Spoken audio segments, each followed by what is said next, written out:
5 marine sanctuaries surrounding the waters of Rottnest, indicated on those maps by the light blue shaded areas. First one's out around the Parker Point Peninsula, which is stops 5, 6 and 7.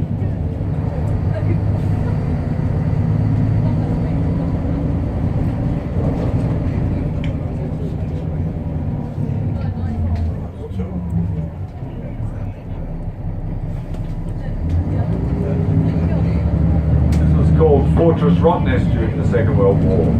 Over 1,000 military personnel on the island, mostly Army, but some Navy and a few Air Force out of that little aerodrome here. About 100 women in the RAND, Women's Royal Australian Navy.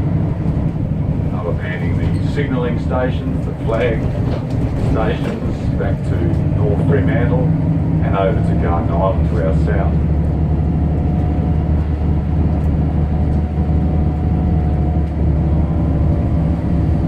Doubt most people come to the island to get a selfie with a quokka. About 10,000 quokkas live on Rottnest. The population varies between about 9,000 and 12,000 depending on the season.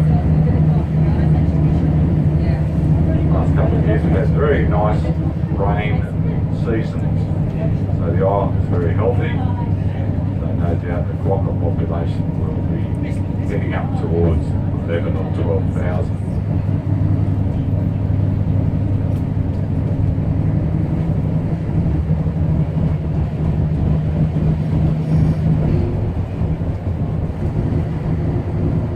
Next stop we'll come to number 3 is for Henrietta Rocks.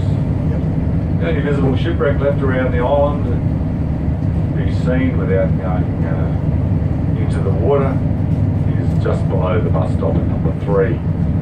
There's a barge called the Shark. Broke a tow line in a storm near Fremantle in 1939. Ended up washing onto the reef just below this bus stop here. Still there, they couldn't get rid of it. Been rusting away in shore here ever since.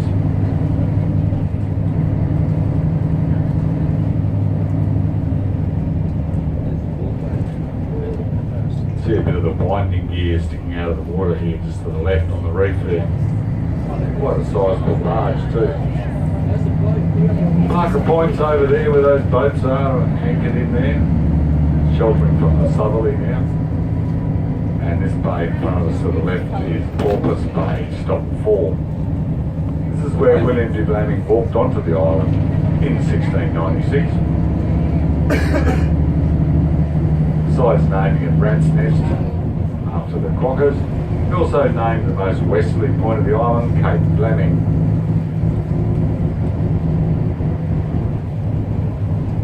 An anomaly really, calling it Porpoise Bay, because there is no porpoises or in the water around Rottnest, but there are many bottlenose dolphins. Over the next month or so there'll be more, because our southern salmon migrate up here. Hence the name Salmon Bay. It stops 7 in the big bay there.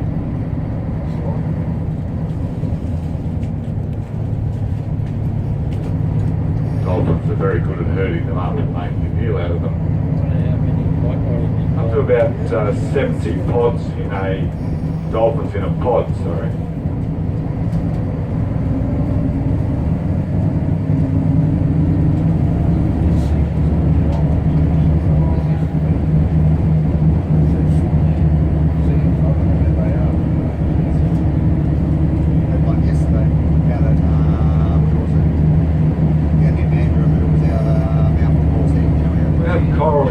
Limestone reefs around Rottnest. That's what makes it a snorkeler's delight. It's because of a southerly current called the Lewis Current. It flows down from the north of Western Australia. Been bringing coral spores down in that warm water for thousands of years. And they attach onto the limestone reefs.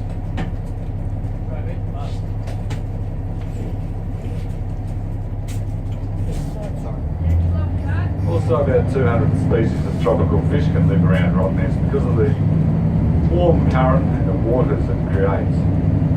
about 4 degrees Celsius warmer here at Rottnest. So just over there at Fremantle and Scarborough.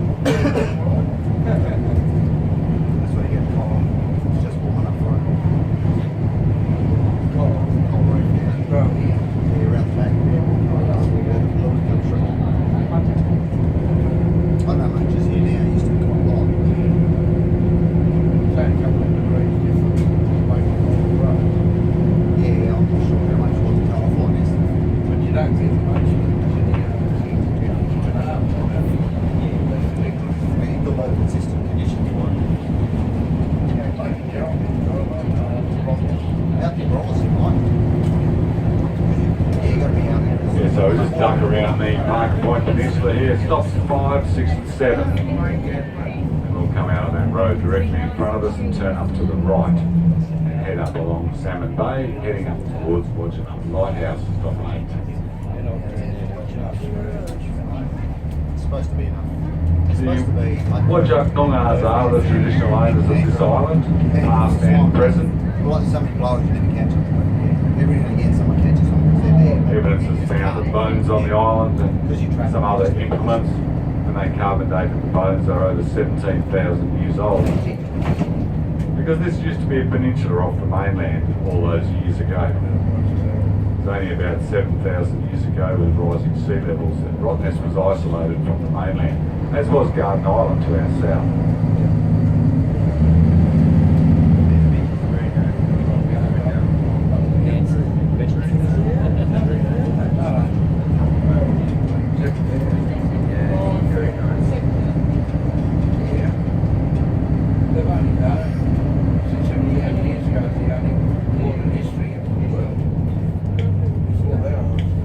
There's Garden Island directly in front of us over there on the horizon. Might even grab a photo of the quokka just here somewhere. They live out here somewhere.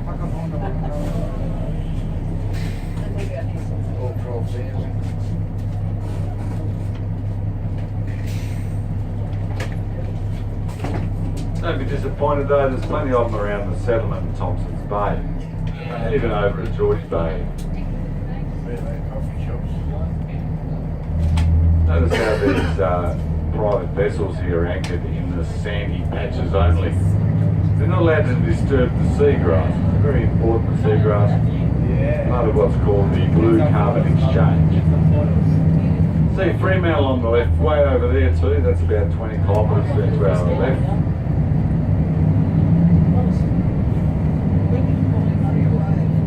It's a lovely day up at the lighthouse today. The highest point on the island, watching uphill. See right back to Fremantle. There's your brakes. There's a certain brake. Oh, that's where that TC3774. Oh, I've got no idea where they actually are. They basically bought it privately.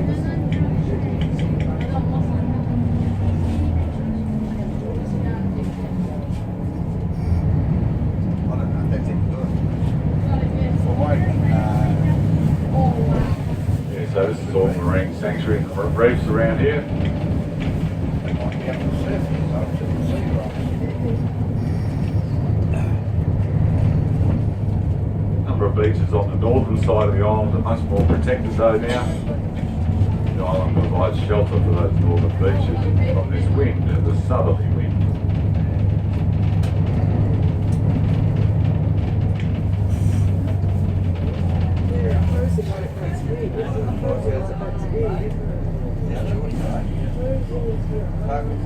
No, little salmon boat.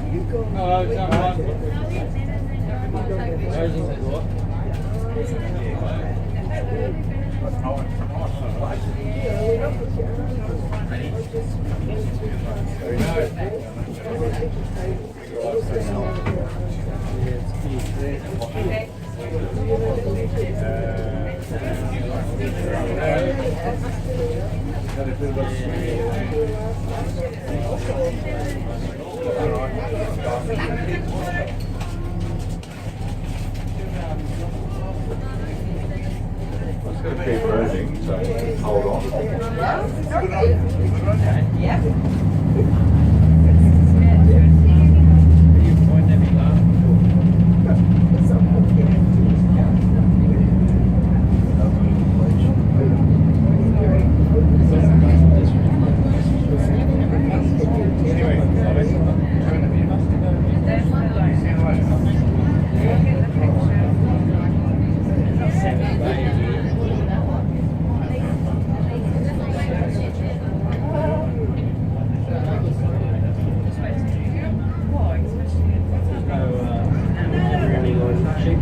over here until this remain hook link on us. So we're looking across at Salmon Bay here. Three beautiful beaches make up Salmon Bay, the longest bay on the island.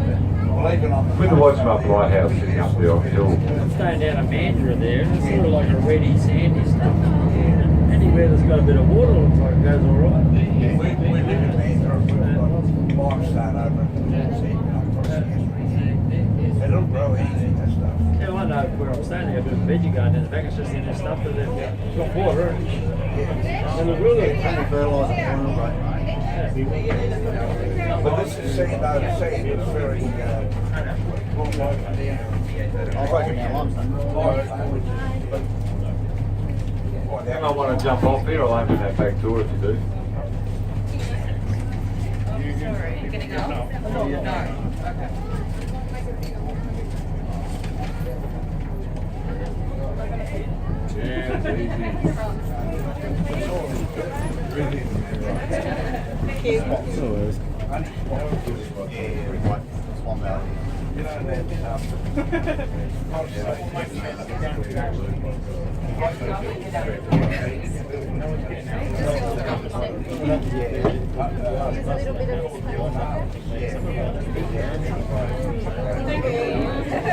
Just like one little. That's okay. Like a lot of people get on last night, they've been out here all day.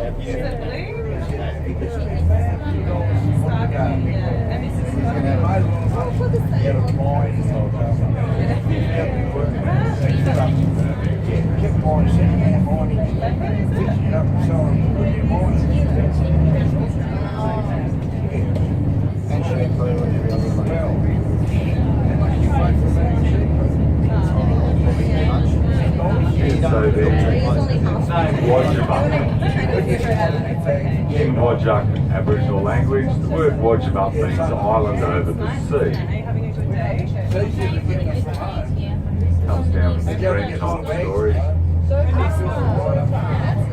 When they used to say walk over here when I was a peninsula off the mainland.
Over on the fast roads today.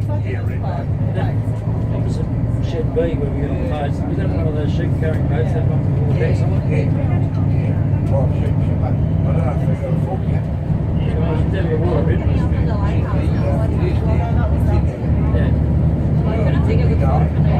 I know it was similar like that a little bit. It was like,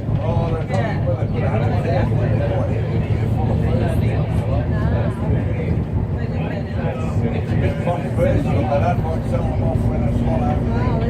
That's in May, June, July, August. Yes, sir. Yeah, so the volunteer guides are still up at the lighthouse. Their last tour will be about 2:30. We haven't done those sheep for a while, but But it's okay, I mean, if you don't want to climb up inside the lighthouse, 155 stairs up a spiral staircase. The view's worth it. Then again, if you're limited by time, my suggestion would be continuing on out to stop 11 at West End and Cape Lambing.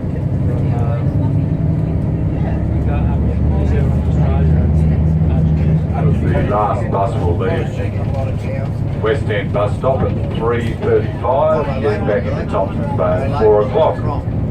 Ideal for the connection to the 4:30 ferries to Hillary and Fremantle. They don't get much for it there, like all the seat they've got up, so they can get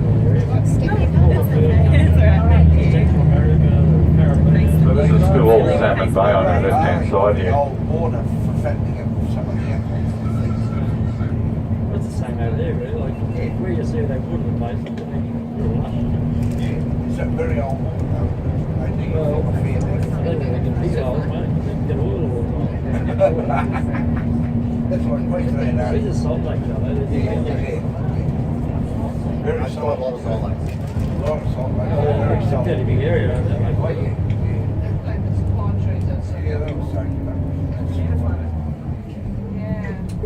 They're very popular on North Lake Mine around here. Oh, yeah, they grow better than salty seed. Once you get them going, they play a lot of salt. And all on the coast, So I've noticed that. quite slow. Nearly everywhere on the coast all around Australia, they're almost mines. Well, I was telling them already, it's frustrating. People think they want to do with them, but they're big.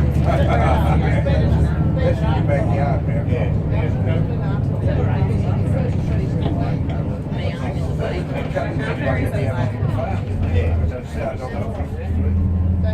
Anyone interested in getting off at the lighthouse or not? Just keep on going.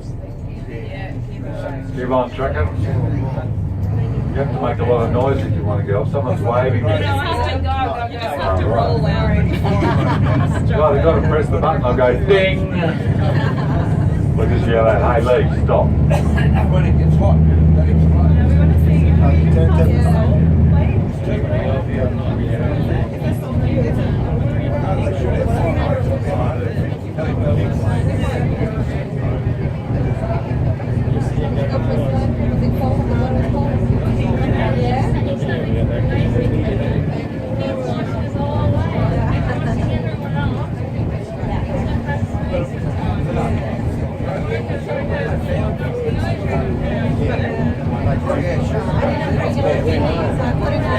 Yeah, the islands around the coast. It's all going on.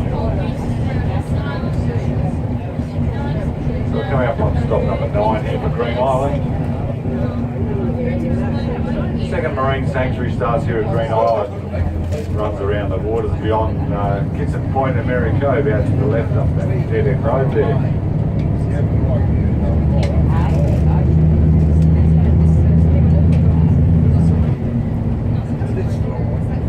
Now we're just coming up on stop number 10 here. Bit of a walk in from here to Strickland, the eastern end of Strickland Bay. You'll be very comfortable walking through there. Strickos, it's called. Surfing's called it Strickos. Good reef break here. It's a left-hand break on a sloping reef. Coming back onto a beautiful sandy beach. About 3 or 4 surfing competitions here during the year, especially in winter. For about 7 metre swells coming in around Rottnest. Quite dangerous. The ferry stopped running for about, last year, about 10 days during the winter. Because it's quite shallow between Rottnest and Fremantle. Yeah, that's how you get the good surf out here, whereas further out, where it's deeper. Well, you don't get the shallow water shots to surf. I mean, the ferries are very seaworthy. That's why that. It's not the experience that most passengers want. Yeah, they come out here, and they got paid to do it, yeah. Well, kissing quokkas and whatever else. Always a very popular spot for cyclists here because amongst these trees on the left, there's one olive tree there. And the quokkas love olives. Oh, there's the olive tree. Not native, of course, the olive tree. Doesn't stop the Yeah.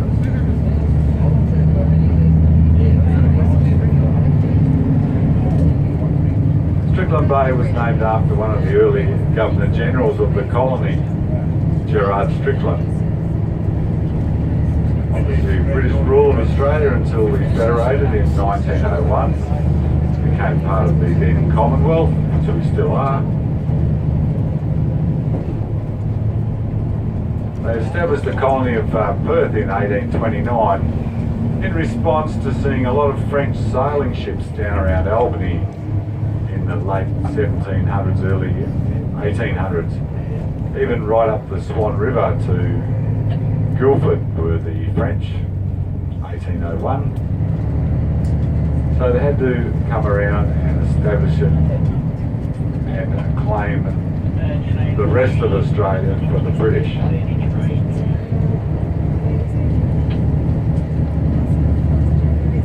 like you notice on maps of Western Australia, down south around Albany and Esperance, many names of places, French names.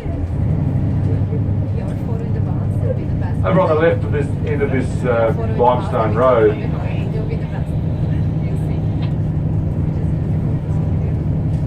some artwork down there overlooking Strickland Bay, signifying Wales Trails, all about the migratory path of the humpback and southern right whales.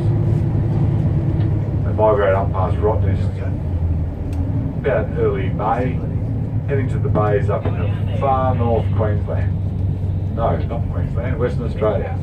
Up past Broome. I'm just watching this kid on the bike.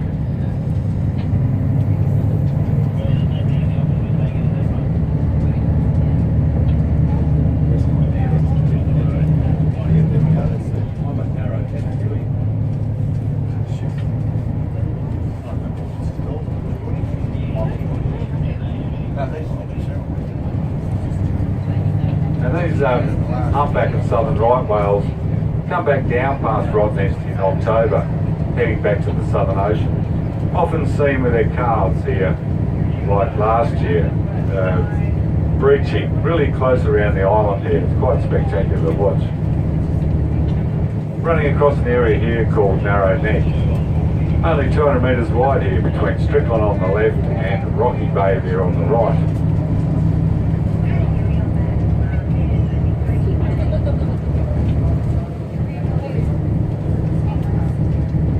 Beautiful little beach runs all along Rocky Bay on the right hand side here called Lady Adeline Beach.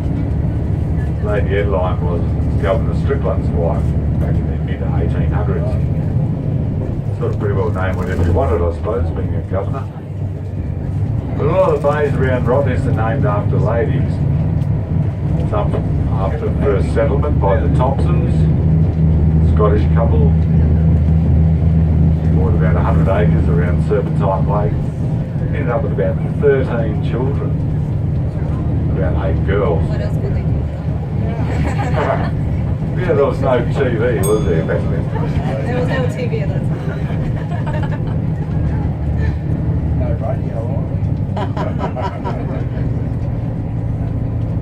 Then we might have had a couple of our early warden jail superintendents on the island. They also had many girls. Girls seem to be the flavour in the early to mid 1800s in the colony.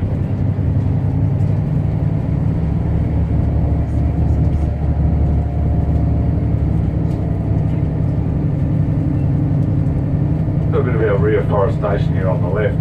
We're doing lots of reforestation around the island, constantly trying to reforestate it to how it was when the early sailors came here. Fires were the main reason since settlement why so much devastation was done.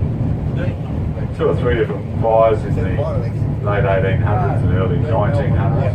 Burnt out many hundreds of hectares of trees and bushlands on the island. It takes a long time for the native trees to grow back. There was no bitumen roads out this end of the island until about 1972. They started putting bitumen out here. Before that, it was just the limestone roads that the army built, so they could access into the island out here.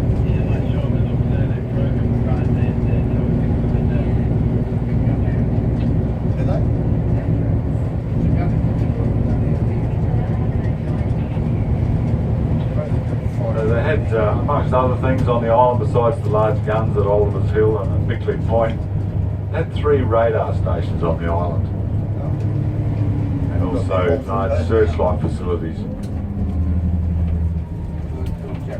So we're going into what's called the Radar Reef Loop here. The beginning of our 3rd marine sanctuary starts at Radar Reef.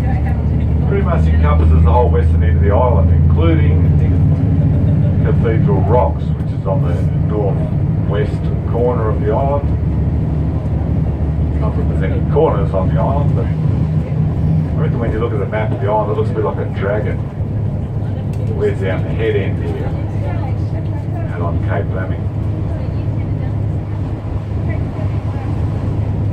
You'll see the remnants of this radar station in a moment when we come around the hill. We do have another migratory bird that comes to this end of the island nesting now, called the wedge-tailed shearwater. This vegetation on our left here is quite sandy. They dig burrows in the sand here, about 3 metres long under the ground. They're here now nesting and they hunt out at night in the ocean. Very good hunters, got webbed feet. Cape Flaming is on our left out there. There's a nice boardwalk out there as well. That's to protect these migratory birds when they're here. You won't see them during the day. You might spot them late in the afternoon when they head out to go hunting. This is the remnants of this radar station I was talking about up on the hill here. Building on the right there, the other brick building or concrete building, that was a generator hut. Searchlights here were right around the corner at Cape Flaming.